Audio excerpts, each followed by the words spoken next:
तो हेलो दोस्तों, स्वागत है आपका आपके अपने यूट्यूब चैनल में।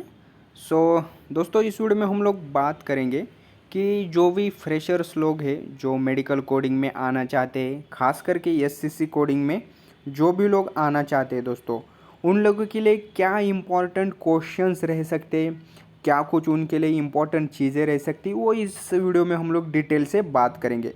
लेकिन जो भी इम्पोर्टेंट चीज़ है वही हम लोग यहाँ पे डिस्कस करेंगे। तो देखो दोस्तों, अगर आप लोग जो है एज अ फ्रेशर इंटरव्यू के लिए जाते हो तो सबसे पहले तो आपके पास एक सर्टिफिकेशन होना चाहिए। या तो आप लोग सीपीसी का सर्टिफिकेशन रख लो, या फिर दोस्तों सीसीएस का रखो, या फिर दोस्तों सीआरसी का रखो। मैं तो चाहूँगा कि आप लोग एज अ सीपीसी और सीसीएस इन दोनों में से एक कौन सा भी जो है सर्टिफिकेशन रखो। सीआरसी भी कर सकते हो, लेकिन उससे पहले सीसीएस और सीपीसी ये दोनों आप लोगों के लिए कहीं पे भी चल जाएंगे, इसलिए उन दोनों को ज़्यादा तो प्रेफरेंस देना, इनमें से कौन सा भी एक सर्टिफिकेशन होना चाहिए। क्योंकि दोस्तों विदाउट सर्टिफिकेशन आज की डेट में बात करें तो बहुत मुश्किल है दोस्तों, फ्रेशर के लिए जॉब मिलना बहुत ज़्यादा।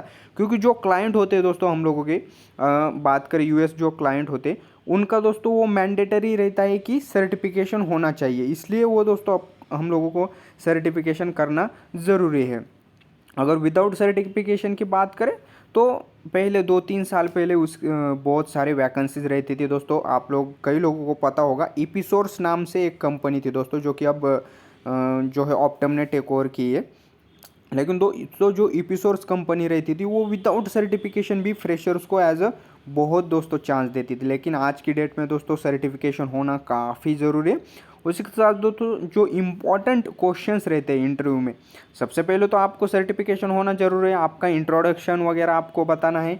उसी के साथ दोस्तों आपके पास जो है सबसे ज़्यादा इम्पोर्टेंट चीज़ है दोस्तों HAP, human anatomy and physiology का सब नॉलेज आपको होना ही चाहिए। अच्छे से अगर नॉलेज है आपको तो आप लोग दोस्तों डेफिनेटली मेडिकल कोडिंग का जो है इंटरव्यू जो है आप लोग इजीली क्रैक कर सकते हो। और एक चीज़ यहाँ पे ऐड करना मैं भूल गया हूँ, वो है दोस्तों आपको पूछा जा सकता है कि मेडिकल कोडिंग क्या है। फर्स्ट क्वेश्चन ये भी पूछा जा सकता है कि मेडिकल कोडिंग क्या है, why you want to come और why you want to join as a medical coding as your career, ऐसा भी क्वेश्चन आपको पूछा जा सकता है। तो आपको उसके लिए भी रेडी रहना होगा।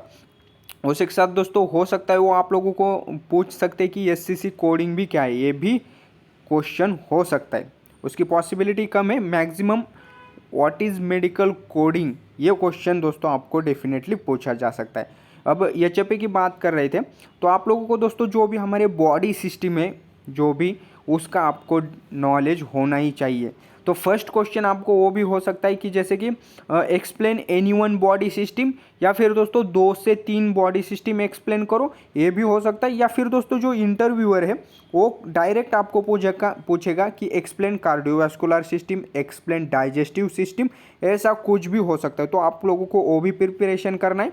उसी के साथ दोस्तों हो सकता है दोस्तों फंक्शंस भी, दोस्तों हर एक ऑर्गन के फंक्शन आपको पता ही होने चाहिए, वो काफ़ी इंपॉर्टेंट रहेगा। जैसे कि आपको पूछा जाएगा explain some important functions of small intestine, ऐसा भी पूछा जा सकता है। और tell me something about large intestine, ऐसा भी कुछ भी आप लोगों के लिए क्वेश्चन रह सकता है। तो एक इम्पॉर्टेंट चीज़ है, फंक्शंस आपको करने ही करने, हर ऑर्गन के लिवर का पूछा जा सकता है, कुछ भी पूछा जा सकता है। उसी के साथ दोस्तों ग्लैंड्स पे एक क्वेश्चन हो सकता है कि एक्सप्लेन डिफरेंट ग्लैंड्स, या फिर एक ग्लैंड्स वगैरह आप लोगों को एक्सप्लेन करना पड़ेगा। या फिर दोस्तों आपको फंक्शंस तो आपको फिर डेफिनेटली उसके याद रखने पड़ेंगे। उसी के साथ दोस्तों फिर ये पार्ट होने के बाद वो लोग क्या करेंगे, आप लोगों को पूछा जा सकता है कि हाइपरटेंशन क्या है। ये क्वेश्चन आपको पूछा जाएगा कि हाइपरटेंशन क्या रहता है, एंटी हाइपरटेंसिव ड्रग क्या है। तो आप लोग उसमें आप लोगों को आंसर करना है, हाई ब्लड प्रेशर वगैरह क्या रह सकता है। उसी के साथ दोस्तों आप लोगों को एंटी हाइपरटेंसिव ड्रग पूछेगी तो आपको फिर वो एक्सप्लेन करना पड़ेगा कि बीटा ब्लॉकर्स, फिर हम लोग बात करते हैं कैल्शियम चैनल ब्लॉकर्स, डायूरेटिक्स, ये सब आपको फिर वहाँ पे आपको एक्सप्लेन करना पड़ेगा एंटी हाइपरटेंसिव वगैरह में। तो हाइपरटेंशन, एचटीएन, ये काफ़ी इंपॉर्टेंट रहता है। उसी के साथ दोस्तों सीएचएफ, हार्ट फेल्यूर भी आपको डेफिनेटली पूछा जाएगा। उसी के साथ दोस्तों क्रोनिक किडनी डिसीज CKD आपको डेफिनेटली पूछा जाएगा। ESRD काफ़ी इंपॉर्टेंट रहता है मेडिकल कोडिंग में, SCC में खास करके, और डायबिटीज़। इसके सब दोस्तों ड्रग्स वगैरह आप लोगों के लिए काफ़ी इंपॉर्टेंट रहेंगे। टाइप 1 टाइप 2 DM जो रहता है उस पर भी आपको क्वेश्चन पूछा जा सकता है। तो ये स्मॉल चीज़ें दोस्तों आपको काफ़ी ध्यान से जो है करने पड़ेगी, जो कि definitely they will ask questions on this type of questions दोस्तों। सो be prepare this all questions definitely too much important in medical coding। Basically दोस्तों इंपॉर्टेंट ही SCC कोडिंग डेफिनेटली दोस्तों, इस पे आपको क्वेश्चंस रहेंगे ही रहेंगे।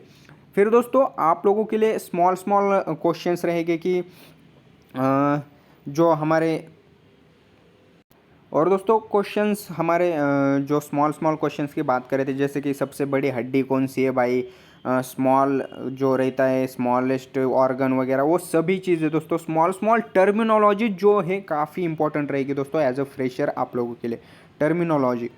सो दोस्तों जितने भी इम्पोर्टेंट चीज़ें मैं कोशिश कर रहा हूँ कि आप लोगों के लिए कवर करूँ, आने वाले जो भी वीडियोस रहेंगे उसमें आप लोगों के लिए मैं बहुत शानदार चीज़ें लेके आऊँगा। तो अपने चैनल को सब्सक्राइब करना मैंडेटरी है, वीडियो को लाइक वगैरह कर देना। आपको मैं ठीक ठाक से दोस्तों अच्छा ट्रेन कर सकता हूँ, जिससे आप लोगों को फ़ायदा हो जाएगा कि कौन से टाइप के क्वेश्चन एज अ फ्रेशर के लिए पूछे जाएंगे।